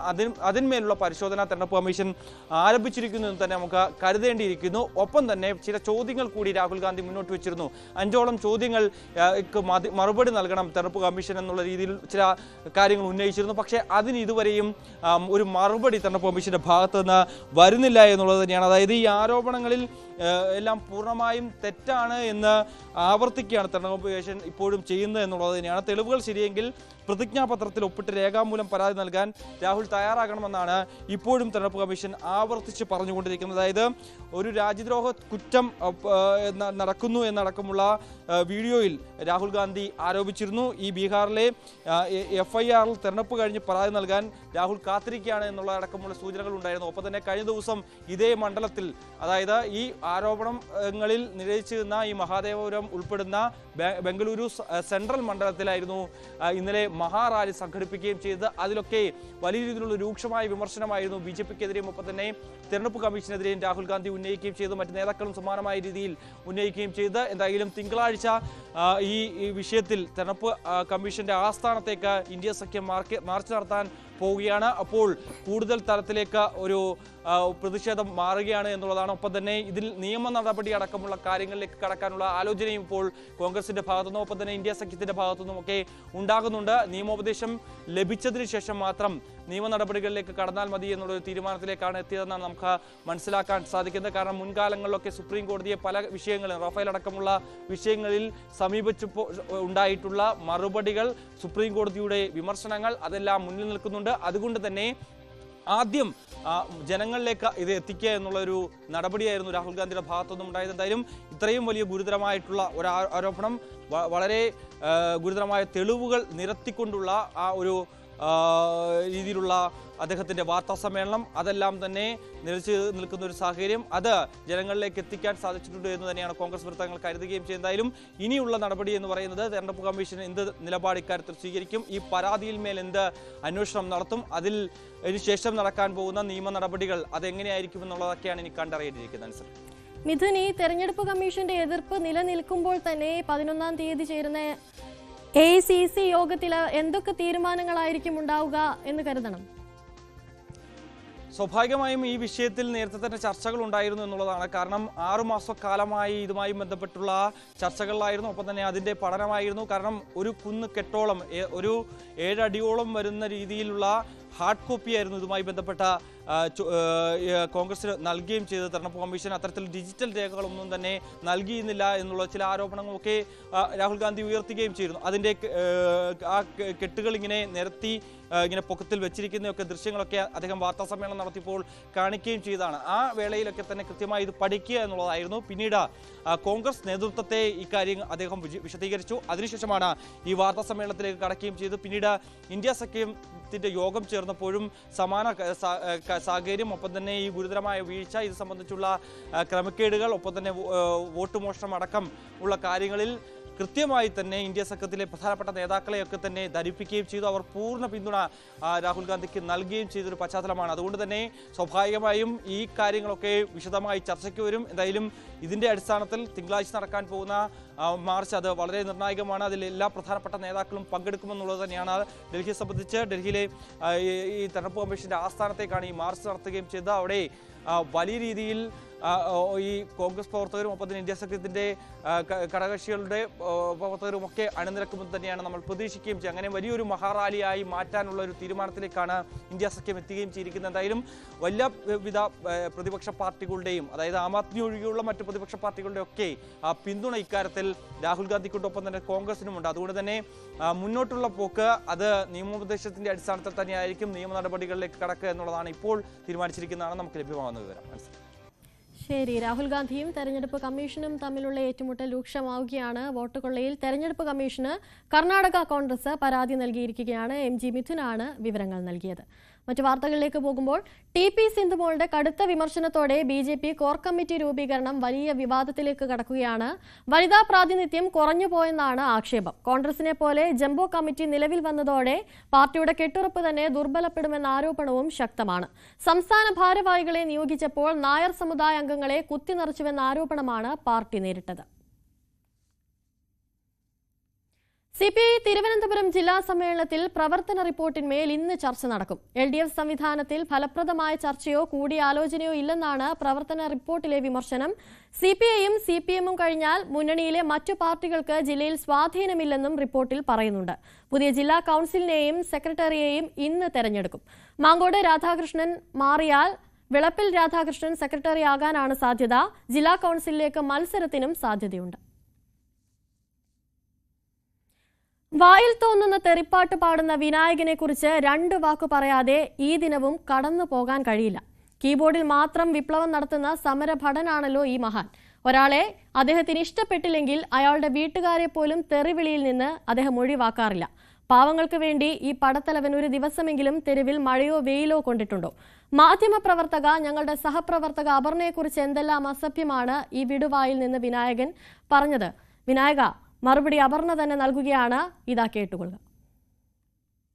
സ്ത്രീകളെ കാണുമ്പോൾ നഗ്നതാ പ്രദർശനം നടത്തുന്ന ഞരമ്പ് രോഗികളോടും തെരുവിൽ നിന്ന് പച്ചത്തെറി വിളിച്ചു പറയുന്നവർക്കുമൊക്കെ മറുപടി കൊടുക്കേണ്ട കാര്യമില്ല എന്നാണ് പണ്ട് പറഞ്ഞിരുന്നത്. ലൈംഗികാവയവങ്ങളുടെ പേരുകൾ വിളിച്ചു പറഞ്ഞ് ഇവർ നടത്തുന്ന അസഭ്യം കേൾക്കുമ്പോൾ പേടിച്ച് മിണ്ടാതെ സ്ത്രീകൾ മാറിപ്പോകും. ആ കാലം പക്ഷേ കഴിഞ്ഞു പോയിരിക്കുന്നു വിനായക. മാധ്യമ പ്രവർത്തകരെ സ്ത്രീ ശരീരങ്ങളെന്ന് എടുത്തു പറയാൻ ഉത്സാഹം കാണിക്കുന്ന നിങ്ങൾ ദളിത് വിഭാഗത്തിന് വേണ്ടി ഒരു സമരവും നടത്തിയിട്ടുമില്ല, നടത്തുന്നുമില്ല. എറണാകുളത്ത് സ്വന്തം ഫ്ളാറ്റിലിരുന്ന് സിനിമാക്കാരനെന്ന പ്രിവിലേജ് എടുത്ത് ബാൽക്കണിയിൽ നിന്ന് നഗ്നത പ്രദർശിപ്പിക്കുന്ന ഒരു പൊതുശല്യം മാത്രമാണ് ഇപ്പോഴും നിങ്ങൾ. സ്ത്രീക്കെതിരെ പരസ്യമായ ഒരു പ്ലാറ്റ്ഫോമിൽ ഇങ്ങനെ വൃത്തികേട് പറയുമ്പോൾ അതിനെതിരെ ഉയരുന്ന സമൂഹ പ്രതിഷേധങ്ങളെ മറികടക്കാമെന്നുള്ള വ്യാമോഹം മാത്രമാണ് ജാതി എടുത്തെടുത്ത് പറഞ്ഞുള്ള നിങ്ങളുടെ ഇരവാദം. അവകാശ സമരങ്ങൾ ഇപ്പോഴും തുടരുന്ന ദളിത് വിഭാഗമോ വിവേചനങ്ങളുടെ വേദന ഇപ്പോഴും അനുഭവിക്കുന്ന, അതിനെതിരെ പൊരുതുന്ന ഒരാണും പെണ്ണുമോ നിങ്ങളെന്ന വിഴുപ്പിനെ ഏറ്റെടുക്കില്ല. ദളിത് ആക്ടിവിസ്റ്റുകൾ പോലും നിങ്ങൾ നടത്തിയ അശ്ലീല സംഭാഷണങ്ങൾ ആരും മറന്നിട്ടില്ല. വിമർശനങ്ങൾക്ക് മറുപടി ഇല്ലെങ്കിൽ സ്ത്രീകളെ കേട്ടാൽ അറക്കുന്ന പച്ചത്തെറി വിളിക്കുന്നതും ആ പച്ചത്തെറിയൊക്കെ സ്വത്വവാദമാണെന്ന് പറയുന്നതുമൊക്കെ കേട്ട് കൈയടിക്കാൻ താങ്കളുടെ കൂടെ നിൽക്കുന്നത് അവകാശ സമരം നടത്തുന്ന ദളിത് വിഭാഗമല്ല, വെറും പെർവെർട്ടുകൾ മാത്രമാണ്. അവരല്ല കേരളം. നല്ല കലാകാരനാണ് താങ്കൾ. കമ്മട്ടിപ്പാടവും ജയിലറും പോലെയുള്ള സിനിമകളിലെ നിങ്ങളുടെ ഗംഭീര പ്രകടനങ്ങൾ ഞാനടക്കമുള്ള മാധ്യമരംഗത്തെ സ്ത്രീ ശരീരങ്ങൾ തിയേറ്ററുകളിൽ പോയി കണ്ടതാണ്, പ്രോത്സാഹിപ്പിച്ചതാണ്. പക്ഷേ അതിനർത്ഥം ആ പ്രിവിലേജ് കൊണ്ട് നിങ്ങൾ പറയുന്ന അശ്ലീലത്തെ പുരോഗമനമെന്ന് കരുതുമെന്നോ കേട്ട് പേടിച്ച് മിണ്ടാതിരിക്കുമെന്നോ അല്ല. ഇനിയും വിമർശിക്കും. ആവശ്യമെങ്കിൽ ഷോക്ക് ചികിത്സ തന്നെ നൽകണമെന്ന് പറയുകയും ചെയ്യും. അവസാനിപ്പിക്കുന്നതിന് മുൻപ് ഒരു കാര്യം കൂടി. എന്റെ പേരിലെ വാലെടുത്ത് പറഞ്ഞ് ജാതി അധിക്ഷേപം നടത്തുകയാണ് ഞാനെന്ന ആരോപണങ്ങളുമായി നിങ്ങളുടെ പോസ്റ്റിന് താഴെ വന്ന കമന്റുകൾക്ക് ഒരു കവിതയിലെ 2 വരികൾ കൂടി അവസാനിപ്പിക്കാം. പുലയാടി മക്കൾക്ക് പുലയാണ് പോലും, പുലയന്റെ മകനോട് പുലയാണ് പോലും, പുലയാടി മക്കളെ പറയുമോ നിങ്ങൾ, പറയനും പുലയനും പുലയായതെങ്ങനെ, പറയുമോ പുലയാടി മക്കൾ. ഈ കവിത എഴുതിയ ആ കുറിപ്പ് എൻ്റെ അച്ഛനാണ്. അതാണ് ഈ വിമർശനങ്ങൾക്ക് എനിക്കുള്ള മറുപടി. ഇനി പോകുന്നത് തിരുവനന്തപുരം മെഡിക്കൽ കോളേജ് വിവാദത്തിലേക്കാണ്. ഡോക്ടർ ഹാരിസിനെതിരായി നടപടി ഉണ്ടാകില്ല എന്ന വാർത്തകളാണ് പുറത്തുവരുന്നത്. മെഡിക്കൽ കോളേജ് പ്രിൻസിപ്പലിന്റെ വാർത്താ സമ്മേളനത്തിൽ കാര്യങ്ങൾ വിശദീകരിച്ചപ്പോൾ ഉണ്ടായ പിഴവെന്നാണ് ആരോഗ്യവകുപ്പിന്റെ വിശദീകരണം. വിവരങ്ങളുമായി വി അരുൺ ചേരുന്നു. വി അരുൺ, കടത്തിക്കൊണ്ടുപോയ ഉപകരണം തിരിച്ചു വെച്ച് നടക്കമുള്ള വിമർശനങ്ങൾ ഡോക്ടർക്കെതിരെ ഉണ്ടായി. അതുപോലെ തന്നെ ആരോഗ്യവകുപ്പ് അടക്കം ഡോക്ടർ ഹാരിസിനെതിരെ നിലകൊള്ളുന്ന ഒരു സാഹചര്യം, സമൂഹത്തിൽ അത്ര വലിയൊരു ചർച്ചാ വിഷയമായ സംഭവം ഇപ്പോഴത്തെ വെറും ഒരു നാക്കുപിഴവായി ഇതിനെ മാറ്റിയിരിക്കുകയാണ്. എന്തൊക്കെയാണ് വിവരങ്ങൾ? ഡോക്ടർ ഹാരിസിനെതിരെ ഒരു ഘട്ടത്തിലും നടപടിക്ക് നീക്കം നടത്തിയിരുന്നില്ല എന്നാണ് ആരോഗ്യവകുപ്പ് വിശദീകരിക്കുന്നത്. സ്വാഭാവികമായും ഇത്തരം ഒരു പരാതി ഉന്നയിക്കുമ്പോൾ അതിന്റെ ഭാഗമായ അന്വേഷണം ഉണ്ടാകും. ആ അന്വേഷണ റിപ്പോർട്ടിൽ ചില കാര്യങ്ങൾ കണ്ടെത്തിയിരുന്നു. അതൊരു വ്യക്തത വേണ്ടിയിരുന്നു. ആ വ്യക്തതയ്ക്ക് വേണ്ടിയാണ് ഡോക്ടർമാർ ഇന്നലെ വാർത്താ സമ്മേളനം നടത്തിയത്. അവർ പറയുമ്പോൾ അവർ ഉദ്ദേശിച്ച കാര്യങ്ങളല്ല അവരുടെ ആശയവിനിമയത്തിലൂടെ പുറത്തു വന്നത്. ഹാരിസിനെ കുറ്റപ്പെടുത്താനോ നടപടി ഉണ്ടാകുമെന്നോ സൂചിപ്പിക്കാനോ ആയിരുന്നില്ല ആ വാർത്താ സമ്മേളനം എന്നാണ് ഇപ്പോൾ ആരോഗ്യവകുപ്പ് വിശദീകരിക്കുന്നത്. ഉപകരണം കാണാതെ പോയതിലടക്കം ഇതിന്റെ പ്രശ്നങ്ങൾ ഉണ്ടായിരുന്നത് വസ്തുതയാണ്. പക്ഷേ അത് ഹാരിസിന്റെ വിശദീകരണത്തോടുകൂടിയ പ്രശ്നങ്ങൾ അവസാനിച്ചു. ഹാരിസിനെതിരെ നടപടിക്ക് ഒരു നീക്കവും സർക്കാർ നടത്തില്ല. ആദ്യഘട്ടം മുതൽ ആരോഗ്യമന്ത്രി പറഞ്ഞത് ഹാരിസ് വളരെ മിടുക്കനായ സത്യസന്ധ ഉദ്യോഗസ്ഥൻ തന്നെയാണ്. ആ നിലപാടിൽ കുറച്ചു നിൽക്കുകയാണ് വകുപ്പ് എന്നാണ് ഇപ്പോൾ ആരോഗ്യവകുപ്പ് കേന്ദ്രങ്ങൾ പറയുന്നത്. അതുകൊണ്ടാണ് ഈ ഒരു നടപടിയിലേക്ക് ഹാരിസിന്റെ പ്രശ്നം പോകേണ്ടതില്ല എന്ന നിലപാടിലേക്ക് കൂടി സർക്കാരും ആരോഗ്യവകുപ്പും എത്തുന്നത്. അങ്ങനെയെങ്കിൽ ഹാരിസിന്റെ വിശദീകരണത്തോടുകൂടി നടപടികൾ അവസാനിക്കും. ഇന്ന് അദ്ദേഹം ജോലിയിൽ തിരികെ കയറുന്നുമുണ്ട്. ചെറിയ ഇടവേളയ്ക്ക് ശേഷം ജോലിയിൽ തിരികെ കയറുന്നുമുണ്ട്. അദ്ദേഹം ആ വകുപ്പ് മേധാവിയായി തന്നെ തുടർന്നേക്കും. അതിനപ്പുറത്തേക്കുള്ള നടപടി ഏതായാലും ഹാരിസിന് ഉണ്ടാകില്ല എന്ന വിശദീകരണമാണ് ആരോഗ്യവകുപ്പ് പറയുന്നത്. ഇന്നലെ ഈ വാർത്താ സമ്മേളനമാണ്, മെഡിക്കൽ കോളേജ് പ്രിൻസിപ്പൽ അടക്കമ്പോൾ നടത്തിയ വാർത്താ സമ്മേളനമാണ് കാര്യങ്ങൾ വീണ്ടും സങ്കീർണമാക്കിയത്. ഹാരിസിന് നടപടി നീക്കുമെന്ന വ്യാഖ്യാനങ്ങൾ ഉണ്ടാക്കിയത്. പക്ഷേ അത്തരത്തിൽ ഒരു ശ്രമവും സർക്കാരിന്റെ ഭാഗത്ത് ഉണ്ടാകുന്നില്ല എന്ന വിശദീകരണമാണ് ഇപ്പോൾ ആരോഗ്യ വകുപ്പ് നൽകുന്നത്. അരുൺ, അപ്പോഴും അദ്ദേഹം ഉന്നയിച്ച ചില കാര്യങ്ങൾ ഇപ്പോഴും അവിടെ നിലനിൽക്കുകയാണ്. അതിലെന്തായിരിക്കും ഇനി സർക്കാരിന്റെ മുന്നോട്ടുള്ള നീക്കങ്ങൾ? അത്തരം കാര്യങ്ങളിൽ പരിശോധന ഉണ്ടാകും സർക്കാർ നേരത്തെ വ്യക്തമാക്കിയിരുന്നു. അവിടുത്തെ ഉപകരണങ്ങളുടെ ക്ഷാമം അടക്കമുള്ള കാര്യങ്ങൾ ഈ ആരോഗ്യ വകുപ്പിലെ പ്രത്യേകത എന്ന് പറയുന്നത് ഓരോ ബഡ്ജറ്റിന് മുന്നോടിയായും വകുപ്പിന് ആവശ്യമുള്ള കാര്യങ്ങൾ തയ്യാറാക്കി നൽകും. ഉദ്യോഗസ്ഥരാണ് അത്തരം വകുപ്പിലെ ഉപകരണങ്ങൾ ഏതൊക്കെയൊന്ന് വാങ്ങേണ്ടതെന്ന കാര്യത്തിലൊക്കെ വ്യക്തമായ നിർദ്ദേശം പ്രപ്പോസൽ നൽകുക. ഉദ്യോഗസ്ഥർ പറയുന്നതനുസരിച്ചാണ് സാധനങ്ങൾ വാങ്ങി നൽകുന്നതും. അത് പിന്നീട് ഏതെങ്കിലും ഡോക്ടർമാർക്ക് ഉപയോഗിക്കാൻ അറിയില്ല എന്ന് പറഞ്ഞാൽ ആ കാര്യം ആരും അംഗീകരിക്കാനാകില്ലെന്നാണ് സർക്കാർ നിലപാടെടുത്തതും. അതുകൊണ്ടാണ് ഇത്തരത്തിൽ ഉപകരണങ്ങൾ നേരത്തെ ഉണ്ടായ ഡോക്ടർക്ക് ഉപയോഗിക്കാൻ അറിയില്ലായിരുന്നു ഒരു ഹാരിസിന്റെ പരാമർശത്തിൽ ചില വിമർശനങ്ങൾ ഉയർന്നു വന്നത്. കാരണം ഹാരിസ് ഉൾപ്പെടെ ഡോക്ടർമാർ തന്നെയാണ് ഈ വകുപ്പിലേക്ക് വേണ്ട കാര്യങ്ങൾ എന്തൊക്കെയാണ് ഉപകരണങ്ങൾ വേണ്ടത് എന്ന് എഴുതി നൽകേണ്ടത്. അതിനനുസരിച്ചാണ് സർക്കാർ പർച്ചേസ് ഓർഡർ കൊടുക്കുകയും ആ സാധനം ധനവകുപ്പ് പണം അനുവദിച്ച് ബജറ്റിൽ നീക്കിവെച്ച വിഹിതത്തിന്റെ ഭാഗമായി കൂടി സാധനങ്ങൾ വാങ്ങുന്നത്. അതിൽ ചില ഒരു പിഴവ് ഹാരിസിന്റെ ഭാഗത്ത് ഉണ്ടായിട്ടുണ്ട്. അതിനപ്പുറത്തേക്ക് അദ്ദേഹത്തിനെതിരെ നടപടിക്കുള്ള കാര്യങ്ങളൊന്നും ഈ അന്വേഷണ റിപ്പോർട്ടിലും ഇല്ല, ശുപാർശയും ഇല്ല എന്നാണ് ഇപ്പോൾ ആരോഗ്യ വകുപ്പ് വ്യക്തമാക്കുന്നത്. പക്ഷേ ഒരു കാര്യത്തിൽ പരാതി വരുമ്പോൾ അതുമായി ബന്ധപ്പെട്ട അന്വേഷണം നടത്തുമ്പോൾ ചില കാര്യങ്ങൾ വസ്തുതകൾ പുറത്തു വരേണ്ടതുണ്ട്. ആ വസ്തുതകൾ വരുമ്പോൾ സംശയങ്ങൾ ഉണ്ടാകാം സ്വാഭാവികമായും. ആ സംശയങ്ങളിലാണ് വ്യക്തത തേടുകയും അതിൽ പിന്നീട് വിശദീകരണം തേടുകയും ഒക്കെ ചെയ്തത്. ഹാരിസിന്റെ വിശദീകരണത്തോടുകൂടി തന്നെ ആ പ്രശ്നങ്ങൾ അവസാനിക്കും എന്ന ഒരു സൂചനയാണ് ഇപ്പോൾ ആരോഗ്യവകുപ്പിൽ നിന്ന് ആരോഗ്യവകുപ്പിന്റെ ഉന്നത കേന്ദ്രങ്ങൾ നമുക്ക് വ്യക്തമാകുന്നത്. അതുകൊണ്ട് തന്നെ ഹാരിസിനെതിരെ നടപടി ഉണ്ടായിരിക്കില്ല. അദ്ദേഹത്തിന്റെ വിശദീകരണത്തോടുകൂടി ഈ പ്രശ്നം അവസാനിപ്പിക്കാനാണ് സർക്കാർ തയ്യാറാകുന്നത്. അദ്ദേഹം ഉന്നയിച്ച വിഷയങ്ങളിൽ പരിശോധനകൾ ഇപ്പോൾ തന്നെ നടക്കുന്നുണ്ട്. തുടർ പരിശോധനകൾക്കും സർക്കാർ തയ്യാറായേക്കും. ശരി, ഡോക്ടർ ഹാരിസിനെതിരായി നടപടി ഉണ്ടാകില്ല എന്ന വിവരങ്ങളാണ് പുറത്തുവരുന്നത്. മെഡിക്കൽ കോളേജ് പ്രിൻസിപ്പലിന്റെ വാർത്താ സമ്മേളനത്തിൽ കാര്യങ്ങൾ വിശദീകരിച്ചപ്പോഴുണ്ടായ പിഴവെന്നാണ് ഇപ്പോഴുണ്ടായ വിശദീകരണം. വി അരുണാണ് വിവരങ്ങൾ നൽകിയത്. ധർമ്മസ്ഥലയിലെ ദുരൂഹതകൾ.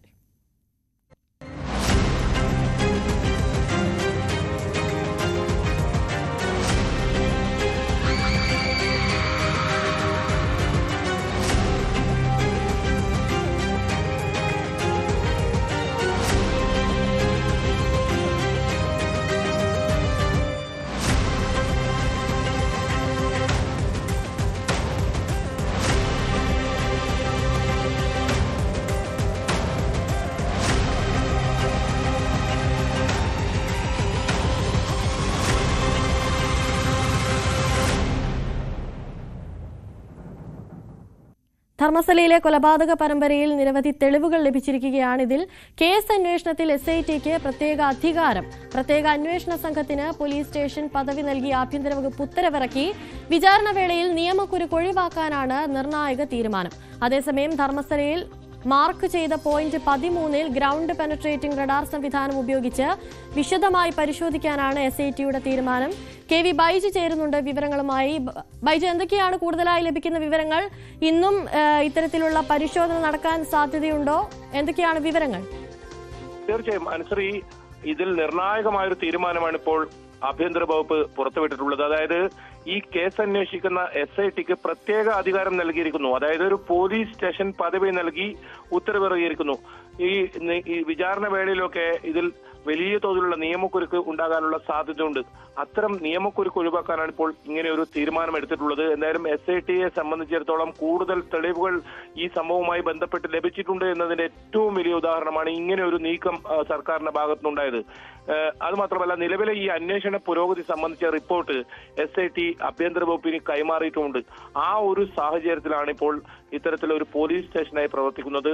ഈ SITക്ക് നൽകുന്ന പരാതി അത് സാധാ മറ്റേ പോലീസ് സ്റ്റേഷനുകളിലേക്ക് റീഡയറക്ട് ചെയ്യുന്ന ഒരു സംവിധാനമായിരിക്കും ഇനി ഉണ്ടാവുക. അത് ഈ പരാതി നൽകുന്നവർക്കും ഒരുപക്ഷെ അവരുടെ സ്റ്റേഷൻ പരിധികളിൽ തന്നെ പരാതി നൽകുന്ന സംവിധാനത്തിലേക്ക് എത്തും. പിന്നീടായിരിക്കും ആ കേസ് SITയുടെ ഈ ഒരു പരിധിയിലേക്ക് വരിക. അങ്ങനെ അന്വേഷണം മുന്നോട്ട് കൊണ്ടുപോകാനാണ് ഇപ്പോൾ തീരുമാനിച്ചിട്ടുള്ളത്. അനുസരിച്ച് ചോദിച്ച മറ്റൊരു പ്രധാനപ്പെട്ട കാര്യം, ഇന്ന് 13-ാം പോയിന്റിലെ പരിശോധനയാണ്. കഴിഞ്ഞ 3 ദിവസമായി സസ്പെൻസ് തുടരുന്ന 13-ാം പോയിന്റിൽ ഇന്ന് പരിശോധന ഉണ്ടാകുമോ? അത് തന്നെയാണ് ഏറ്റവും വലിയ ചോദ്യം ധർമ്മസ്ഥലയിൽ നിന്നും വരുന്നത്. ഗ്രൗണ്ട് പെനട്രേറ്റിംഗ് റഡാർ സംവിധാനം ഇന്ന് എത്തും എന്നാണ് കഴിഞ്ഞ ദിവസം അറിയിച്ചത്.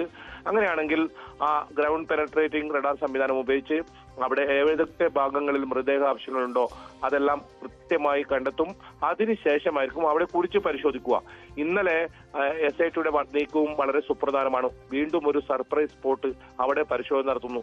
ആ പരിശോധനയിൽ എന്തൊക്കെ വസ്തുക്കൾ കിട്ടിയിട്ടുണ്ട് അതൊന്നും ഇപ്പോൾ പുറത്തു വന്നിട്ടില്ല. SITയുടെ ഭാഗത്തു നിന്നും പുറത്തുവിട്ടിട്ടില്ല. ഏതായാലും അതും വളരെ പ്രധാനമാണ്.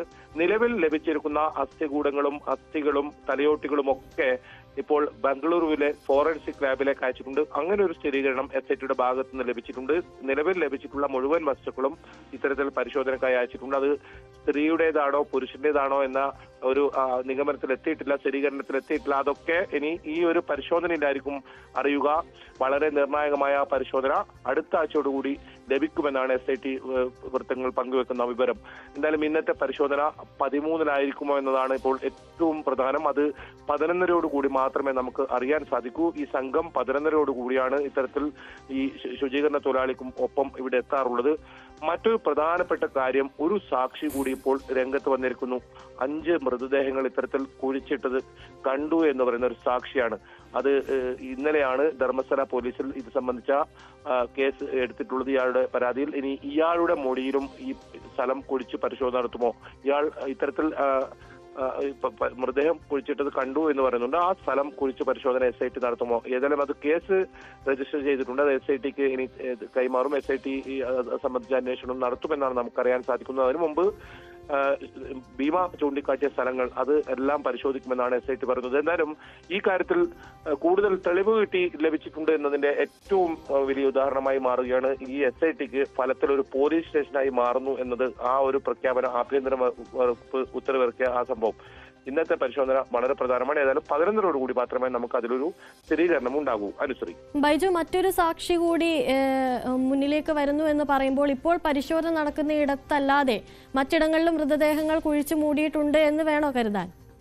അങ്ങനെയാണ് ഇപ്പോൾ സാക്ഷി വെളിപ്പെടുത്തിയിട്ടുള്ളത്. അതായത് 5 സ്ഥലങ്ങളിൽ ഉണ്ട് ഇത്തരത്തിൽ മൃതദേഹങ്ങൾ കുഴിച്ചിട്ട് തനിക്കറിയാം എന്ന് പറഞ്ഞ ഒരു സാക്ഷി ഭീമയ്ക്ക് പിന്നാലെ മറ്റൊരു സാക്ഷി എത്തിയിരിക്കുന്നു. ജയൻ എന്നാണ് സാങ്കല്പികമായ പേര് പറയുന്നത്. കാരണം ഐഡന്റിറ്റി വെളിപ്പെടുത്തുന്നില്ല ആ സാക്ഷിയുടേതും.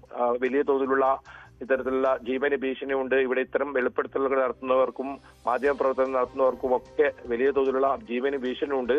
അതുകൊണ്ട് തന്നെ ഇയാൾ ഏതായാലും വെളിപ്പെടുത്തുന്നില്ല, ആരാണെന്നുള്ള വെളിപ്പെടുത്താൻ ഇപ്പൊ ആഗ്രഹിക്കുന്നില്ല.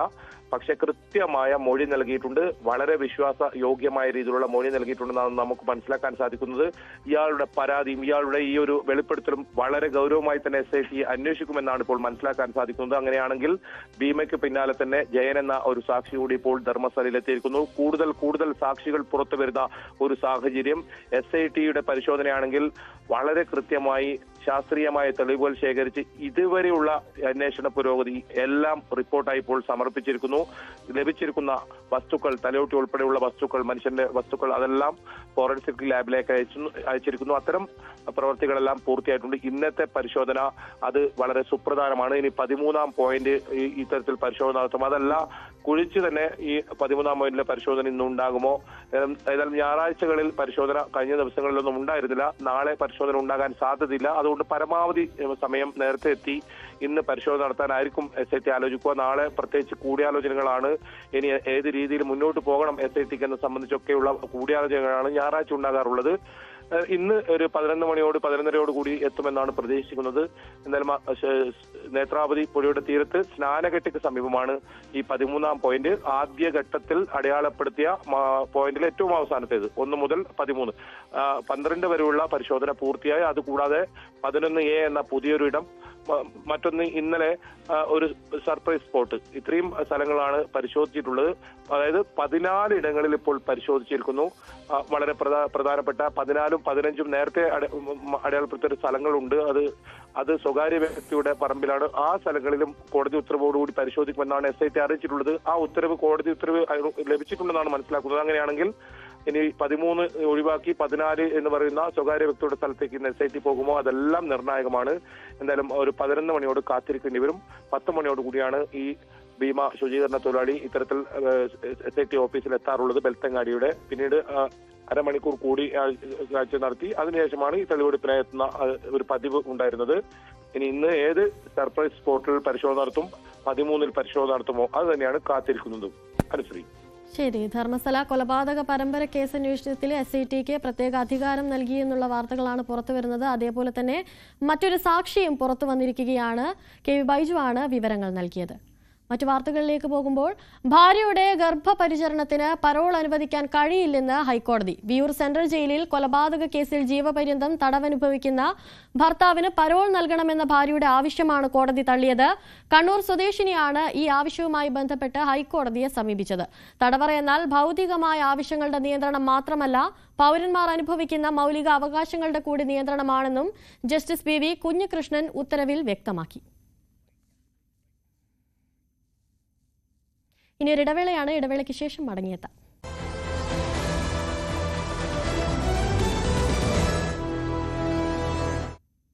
വാർത്തകളിലേക്ക് മടങ്ങിയെത്തുമ്പോൾ, ലഹരി വ്യാപനത്തിനെതിരെ എറണാകുളത്ത് കോൺഗ്രസിന്റെ ക്വിറ്റ് ഡ്രഗ് ഡേ വാക്കത്തോൺ.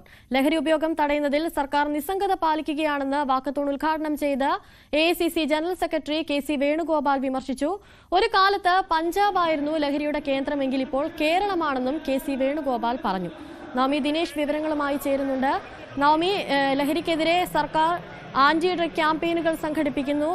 ലഹരിയെ അത്രത്തോളം കേരളത്തിൽ നിന്ന് നിർമ്മാർജ്ജനം ചെയ്യുക എന്ന ലക്ഷ്യത്തോടെ ഒരുപാട് പരിപാടികൾ സംഘടിപ്പിക്കുന്നു. പോലീസ് അത്രത്തോളം ജാഗരൂകരായിരിക്കുന്നു.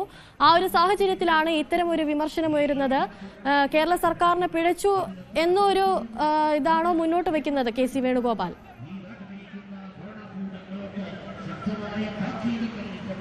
Anusree, very good morning. ഇന്ന് ക്വിറ്റ് ഇന്ത്യ ദിനമാണ്. ആ ദിവസം തന്നെ ക്വിറ്റ് ഡ്രഗ് എന്ന ദൗത്യവുമായി ഇറങ്ങിയിരിക്കുകയാണ് കോൺഗ്രസ്. കേരളത്തിൽ ആദ്യമായിട്ടായിരിക്കും ഒരു പാർട്ടി ഇത്രയും വലിയ ഒരു റാലി സംഘടിപ്പിക്കുന്നത്. അതിൽ പ്രധാനപ്പെട്ട എല്ലാ നേതാക്കളുമുണ്ട്. പ്രതിപക്ഷ നേതാവുണ്ട്, KC വേണുഗോപാലുണ്ട്, ഒപ്പം ഷാഫി പറമ്പിൽ, ഹൈബീഡൻ MP ഉൾപ്പെടെയുള്ള എല്ലാ നേതാക്കളും തന്നെ ഈ റാലിയുടെ ഭാഗമായി ഒത്തുചേർന്നിട്ടുണ്ട്. കൊച്ചി ഇത് ആരംഭിച്ചത് കലൂർ സ്റ്റേഡിയത്തിൽ നിന്നുമായിരുന്നു KC വേണുഗോപാൽ ഫ്ലാഗ് ഓഫ് ചെയ്തത്. ഇത് മറൈൻ ഡ്രൈവിലായിരിക്കും അവസാനിക്കുക. ഇത്രയും വലിയൊരു റാലി ആദ്യമായിട്ടായിരിക്കും കേരളം സാക്ഷ്യം വഹിക്കുന്നത്. സംസ്ഥാന സർക്കാർ ഈ ലഹരിയെ മുക്തമാക്കുന്നതിന് വേണ്ടി കുറച്ചുകൂടി ധൈര്യമായി മുന്നോട്ട് വരണം. അതിനു വേണ്ടിയിട്ടുള്ള എല്ലാ സപ്പോർട്ടും ഈ പാർട്ടിയുടെ പ്രതിപക്ഷത്തിന്റെ ഭാഗത്തു നിന്നും ഉണ്ടാകുമെന്ന് കൂടി പറഞ്ഞുകൊണ്ടാണ് ഈ ആന്റി ഡ്രഗ് ഡേ ഈ വാക്കത്തോൺ ഉദ്ഘാടനം ചെയ്ത് നമുക്ക് അവരോട് തന്നെ പ്രതികരണം കിട്ടുമോ എന്ന് ചോദിക്കാം. വലിയൊരു ദൗത്യം തന്നെയാണ് ഈ കോൺഗ്രസിന്റെ ഭാഗത്തു നിന്നും ഉണ്ടായിരിക്കുന്നത്. കേരളത്തിൽ ആദ്യമായിട്ടായിരിക്കും ഇത്രയും വലിയൊരു ഒരു വാക്കത്തോൺ നമ്മൾ കാണുന്നതും, അതും ഏറ്റവും വലിയൊരു മഹാമാരിക്കെതിരെ.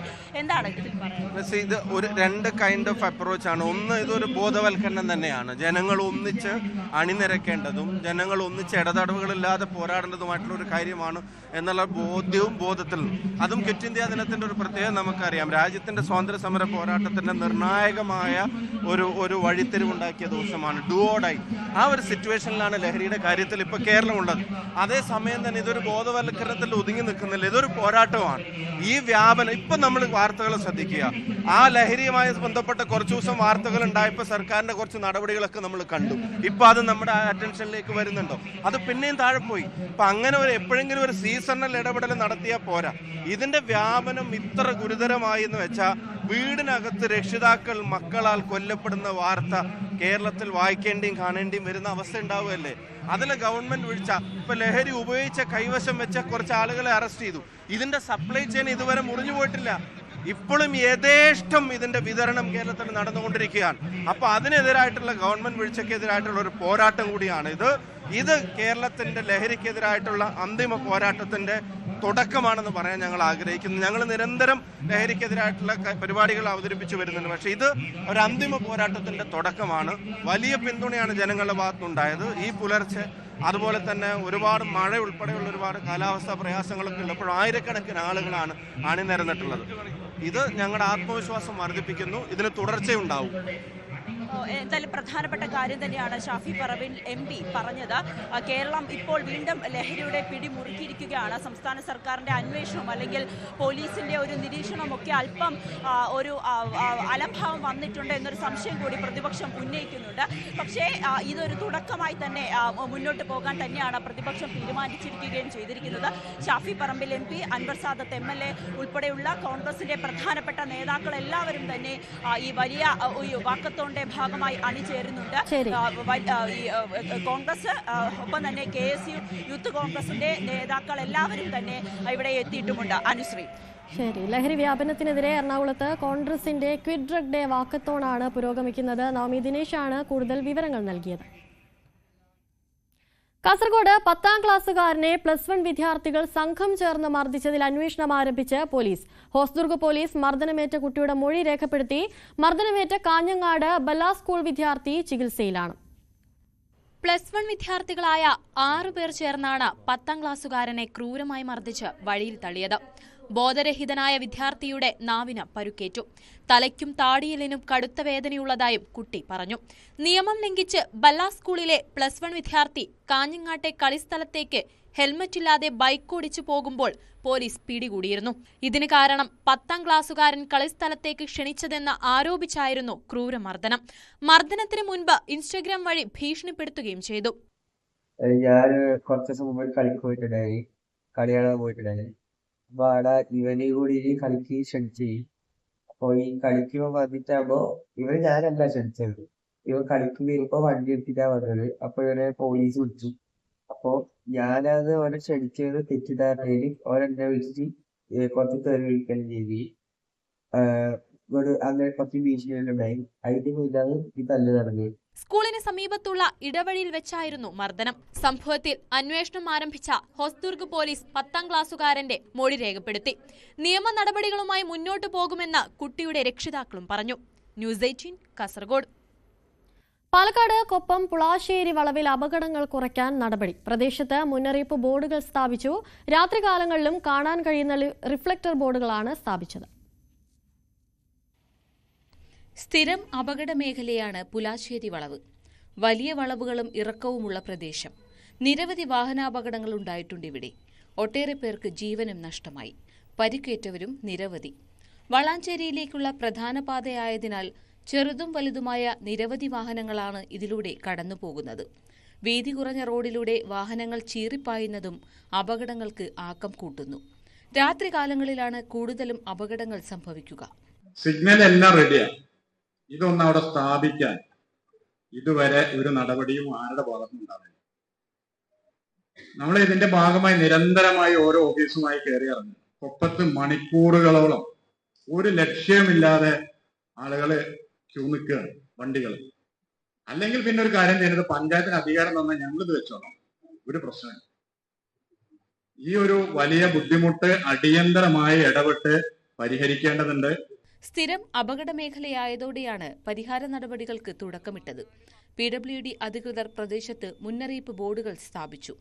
പാതയിലൂടെ സഞ്ചരിക്കുന്ന അപരിചിതരായ ഡ്രൈവർമാർക്ക് വളവ് തിരിച്ചറിയാൻ കഴിയാത്തതും അപകടങ്ങൾക്ക് കാരണമാകുന്നുണ്ട്. പാതയിൽ കൂടുതൽ വേഗനിയന്ത്രണ സംവിധാനങ്ങൾ ഏർപ്പെടുത്തണമെന്നാണ് നാട്ടുകാർ പറയുന്നത്. കൂടുതൽ സ്പീഡ് ബ്രേക്കറുകളും മിററുകളും വേണം. യാത്രക്കാരുടെ സുരക്ഷ കണക്കിലെടുത്ത് അടിയന്തര നടപടികളാണ് ആവശ്യം. ന്യൂസ് 18 പാലക്കാട്. ആലപ്പുഴ മധുര സംസ്ഥാന പാതയിൽ വാഹനയാത്ര ദുരിതമാവുകയാണ്. ആയിരക്കണക്കിന് വാഹനങ്ങൾ ദിവസവും കടന്നുപോകുന്ന പാതയുടെ കഞ്ഞിക്കുഴ മുതൽ പഴയേരിക്കണ്ടം വരെയുള്ള ഭാഗമാണ് തകർന്ന് ഗതാഗതം ദുഷ്കരമായിരിക്കുന്നത്. ബസ് സർവീസ് ഉൾപ്പെടെയുള്ള ആയിരക്കണക്കിന് വാഹനങ്ങൾ കടന്നുപോകുന്നതാണ് ആലപ്പുഴ മധുര സംസ്ഥാന പാത. തൊടുപുഴ, മൂവാറ്റുപുഴ, എറണാകുളം മേഖലയിലേക്ക് ഹൈറേഞ്ചിൽ നിന്നും പ്രധാന യാത്രാമാർഗവും ഈ പാതയാണ്. ഇപ്പോൾ റോഡിന്റെ പല ഭാഗങ്ങളും തകർന്ന് കുഴികൾ രൂപപ്പെട്ട അവസ്ഥയാണ്. ഇതോടെ വലിയ യാത്രാ പ്രതിസന്ധിയാണ് യാത്രക്കാർ നേരിടുന്നത്. ധാരാളം ആളുകൾ വന്ന് കുഴിക്കകത്ത് വീഴുക. അവരെ രക്ഷപ്പെടുത്താൻ വേണ്ടിയിട്ട് ഇവിടെ ഇരിക്കുന്ന നാട്ടുകാർ, ഈ ബൈക്കിംഗ് ഷെഡിൽ ഇരിക്കുന്നവരും കടയിൽ ഇരിക്കുന്നവരെല്ലാം ഓടിക്കൂടി എന്നും കഷ്ടപ്പെടുക. ഇതിനൊരു മാറ്റം ഉണ്ടാകും. ചേലച്ചുവട്, തള്ളക്കാനം, കഞ്ഞിക്കുഴി, പഴയേരിക്കണ്ടം എന്നിവിടങ്ങളിലാണ് ഏറ്റവുമധികം റോഡ് തകർന്നു കിടക്കുന്നത്. ഈ ഭാഗം ഉൾപ്പെടുന്ന 5 കിലോമീറ്റർ ദൂരം 3 കോടി രൂപ മുടക്കി 3 വർഷം മുൻപ് അറ്റകുറ്റപ്പണി നടത്തിയിരുന്നു. എന്നാൽ ഇത്ര വേഗം റോഡ് തകർന്നത് നിർമ്മാണത്തിലെ അപാകത കാരണമെന്നാണ് നാട്ടുകാർ ആരോപിക്കുന്നത്. കരാറുകാരനെതിരെയും മേൽനോട്ടം വഹിച്ച പൊതുമരാമത്ത് ഉദ്യോഗസ്ഥർക്കെതിരെയും നടപടി വേണമെന്ന ആവശ്യവും ശക്തമാണ്. ന്യൂസ് 18 ഇടുക്കി. ഇടുക്കി തങ്കമണി പോലീസ് സ്റ്റേഷന് പുതിയ മന്ദിരമൊരുങ്ങുന്നു. ഏറെക്കാലങ്ങളായി പരിമിതമായ സൗകര്യത്തിൽ പ്രവർത്തിച്ചിരുന്ന തങ്കമണി പോലീസ് സ്റ്റേഷന് പുതിയ കെട്ടിടം വേണമെന്നത് ഏറെ നാളായുള്ള ആവശ്യമായിരുന്നു. ഈ മാസം 12-ന് മുഖ്യമന്ത്രി പിണറായി വിജയൻ വീഡിയോ ഉദ്ഘാടനം നിർവഹിക്കും. 2016-ലാണ് തങ്കമണിയിൽ പോലീസ് സ്റ്റേഷൻ പ്രവർത്തനം തുടങ്ങിയത്. മുമ്പ് കാമാക്ഷി പഞ്ചായത്ത് ഓഫീസ് പ്രവർത്തിച്ചിരുന്ന കെട്ടിടത്തിലാണ് ഇത്രയും കാലം പോലീസ് സ്റ്റേഷൻ പ്രവർത്തിച്ചത്. പോലീസ് ഉദ്യോഗസ്ഥരുടെയും പൊതുപ്രവർത്തകരുടെയും നിരന്തരമായ ഇടപെടലിനെ തുടർന്നാണ് തങ്കമണി പോലീസ് സ്റ്റേഷന് പുതിയ കെട്ടിടം നിർമ്മിച്ചത്. നിർമ്മാണം പൂർത്തീകരിച്ചെങ്കിലും മാസങ്ങളായി കെട്ടിടം ഉദ്ഘാടനം ചെയ്യാത്തത് വിവാദമായിരുന്നു. ഈ മാസം 12-ന് മുഖ്യമന്ത്രി പിണറായി വിജയൻ വീഡിയോ കോൺഫറൻസിലൂടെ പോലീസ് സ്റ്റേഷൻ കെട്ടിടത്തിന്റെ ഉദ്ഘാടനം നിർവഹിക്കും. ഓൺലൈനായിട്ടാണ് ഈ ഉദ്ഘാടനം നിർവഹിക്കുന്നത്. അതിനുശേഷം പോലീസ് സ്റ്റേഷൻ പുതിയ ബിൽഡിങ്ങിലേക്ക് ഉടൻ തന്നെ ഷിഫ്റ്റ് ചെയ്യുന്നതായിരിക്കും.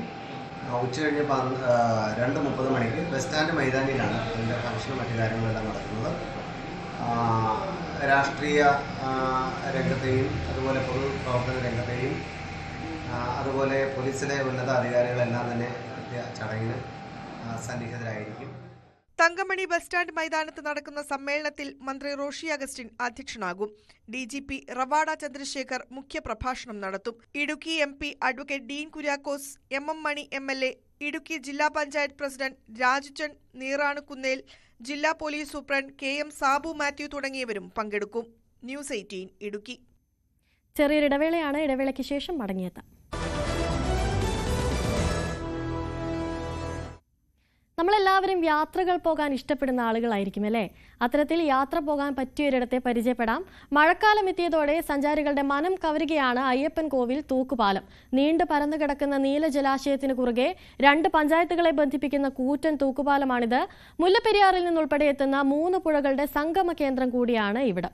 നൂൽമഴയ്ക്കൊപ്പം ഇടയ്ക്കിടയ്ക്ക് വന്നുപോകുന്ന കോടമഞ്ഞ് ഏറ്റുവാങ്ങിയുള്ള പാലത്തിന്റെ സൗന്ദര്യം ആസ്വദിക്കാൻ ഒട്ടേറെ സഞ്ചാരികളാണ് ദിനം പ്രതി ഇവിടെ എത്തുന്നത്. ചെറുതും വലുതുമായ ഇല്ലിക്കാടൻ കൂട്ടങ്ങൾ, ചങ്ങാടത്തിലും വള്ളത്തിലും കയറി യാത്ര ചെയ്യുന്നവർ, പച്ചപ്പ് നിറഞ്ഞ മലനിരകൾ എന്നിങ്ങനെ അയ്യപ്പൻ കോവിൽ തൂക്കുപാലത്തിന്റെ മഴക്കാല കാഴ്ചകൾ ഏതൊരു മനസ്സിനെയും കുളിർപ്പിക്കുന്നതാണ്.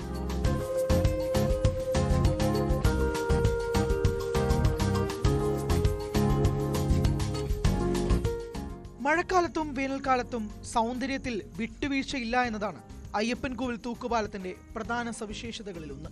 വെള്ളമിറങ്ങുമ്പോൾ സൗന്ദര്യം മറ്റൊരു കാഴ്ചയ്ക്ക് മിഴിതുറക്കും. പച്ചപ്പ് വിരിച്ച പാടങ്ങൾക്ക് നടുവിലൂടെയുള്ള മൺപാതകളുടെ വിദൂര ദൃശ്യങ്ങളും കാറ്റും കുളിർമഞ്ഞുമൊക്കെയായി കാഴ്ചയുടെ മറ്റൊരു ദൃശ്യവിരുന്ന് തന്നെയാണ് ഒരുക്കുന്നത്. നമ്മുടെ ഈ ബാക്ക്ഗ്രൗണ്ടിൽ കാണുന്നതാണ് അയ്യപ്പൻകോവിൽ തൂക്കുപാലം. അപ്പോൾ അയ്യപ്പൻകോവിൽ തൂക്കുപാലം എന്ന് പറയുന്നത് ഇടുക്കിയിലെ തന്നെ ഏറ്റവും മികച്ച ഒരു വിനോദസഞ്ചാര കേന്ദ്രം തന്നെയാണ്. ഈ എന്താ പറയുക, ഇതിൻ്റെ തൊട്ടടുത്തായിട്ട് നമ്മുടെ അയ്യപ്പൻകോവിൽ ക്ഷേത്രം സ്ഥിതി ചെയ്യുന്നുണ്ട്. ഉത്സവകാലങ്ങളിലൊക്കെ ആണെങ്കിലും ഒരുപാട് ആളുകൾ വന്നു പോകുന്നൊരു സ്ഥലമാണ് അയ്യപ്പൻകോവിൽ ക്ഷേത്രം. അതുപോലെ തന്നെ ഇവിടെ ഒരുപാട് ടൂറിസ്റ്റ് കേന്ദ്രങ്ങളുണ്ട്. അതായത് വാഗമണ്ണ്, കല്യാണത്തണ്ട്, അഞ്ചുരുളി ഇങ്ങനെയുള്ള ടൂറിസ്റ്റ് കേന്ദ്രങ്ങളുടെയൊക്കെ ഒരു സെൻട്രൽ ഭാഗത്തായിട്ട് സ്ഥിതി ചെയ്യുന്നതാണ് അയ്യപ്പൻകോവിൽ തൂക്കുപാലം എന്ന് പറയുന്നത്. ഇടുക്കി ഡാമിലേക്ക് ഒഴുകുന്ന പെരിയാറും കട്ടപ്പനയാറും ഉൾപ്പെടെയുള്ളവയുടെ സംഗമ കേന്ദ്രം കൂടിയാണ് അയ്യപ്പൻകോവിൽ തൂക്കുപാലം എന്ന വിനോദസഞ്ചാര കേന്ദ്രം. ന്യൂസ് 18 ഇടുക്കി.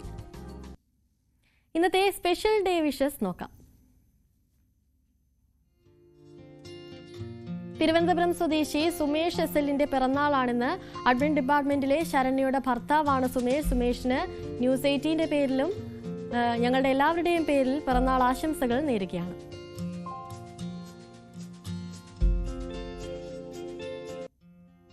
കായംകുളം ഭരണിക്കാവ് മൂന്നാംകുറ്റി സ്വദേശി ഹരികേഷ് വിഷ്ണുവിന്റെ 6ാം പിറന്നാളാണെന്ന് ആശംസകൾ അറിയിച്ചിരിക്കുന്നത് അച്ഛൻ വിഷ്ണുവും അമ്മ ആതിര കൃഷ്ണനും അപ്പൂപ്പന്മാരായ രാധാകൃഷ്ണ പിള്ളയും രാമചന്ദ്രൻ പിള്ളയും അമ്മൂമ്മമാരായ ശ്രീജയും പ്രസന്നകുമാരിയുമാണ്. ഹരികേഷ് വിഷ്ണുവിന് ന്യൂസ് 18ന്റെയും പിറന്നാൾ ആശംസകൾ നേരുകയാണ്.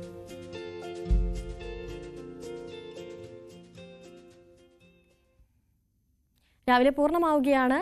നമസ്കാരം.